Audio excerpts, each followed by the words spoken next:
Good morning, church, and welcome to this week's Take 5. We're going to continue today in our study of the Beatitudes. And the word beatitude actually means supreme blessedness. It's the highest kind of blessedness that there is, a kind of blessedness that cannot be lost or taken away. And Jesus, in his very first teaching in his 3-year ministry, gives us the formula, if you will, for this supreme blessedness. So let's read today's beatitude, which is from Matthew chapter 5, verse 6. Jesus says, "Blessed are those who hunger and thirst for righteousness, for they will be filled."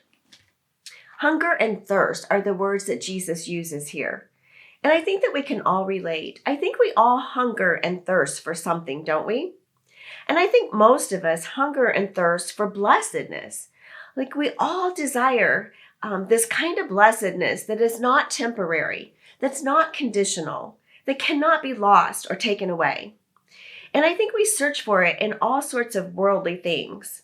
And the world, it peddles blessedness. It tells us that we will be supremely happy if we'll just indulge in things like extravagant vacations, newer cars, bigger homes, sexual exploits, power, money, prestige, popularity, and on and on and on. And many of you listening this morning, I think you can relate. Many of you are hungry and thirsty right now. No matter where you stand, the grass always looks greener somewhere else.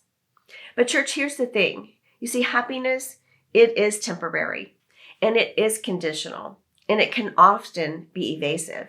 Happiness can be with us one moment and then gone the next. Because you see, whatever lures us in always leaves us empty. So C.S. Lewis speaks to this universal experience of inconsolable longing that we all have. So listen to what he says. He says, if I find in myself a desire which no experience in this world can satisfy, the most probable explanation is that I was made for another world. You see, church, the hunger and thirst in your life that cannot be satisfied by anything else in this world, it's a constant beckoning from God to remind you that you were made for another world, that you were made for God. And in today's beatitude, Jesus has something to say about this as well. So listen again to today's beatitude. Jesus says, "Blessed are those who hunger and thirst for righteousness, for they will be filled." So you see here, according to Jesus, the goal is not blessedness. We're not to seek after blessedness. Rather, blessedness is the outcome of seeking after something else. So here's the formula that Jesus gives us. Blessedness, which is what we all desire, what we all long for, is what we get when we seek after righteousness. Hungering and thirsting for righteousness is what produces blessedness. And righteousness is not just doing the right thing, but righteousness is being right. Righteousness is being right with God. So hungering and thirsting for righteousness, it means that we have this deep longing, this craving even, to be holy.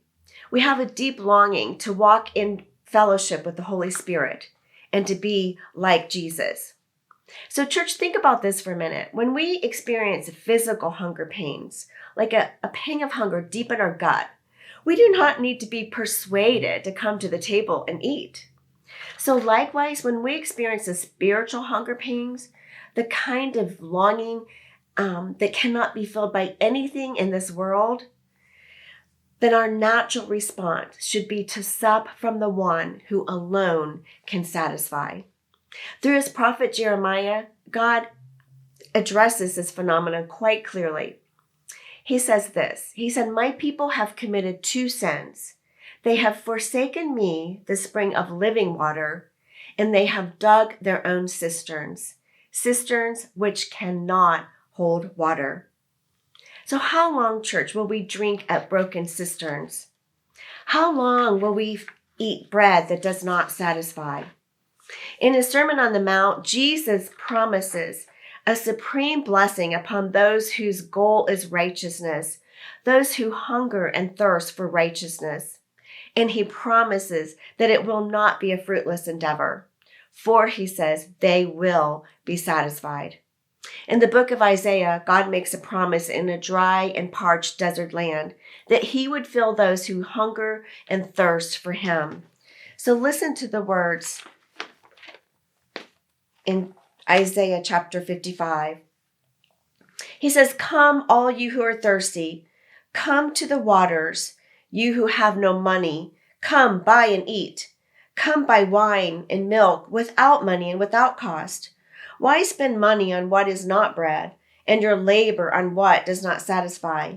Listen to me, and eat what is good, and you will delight in the richest of fare."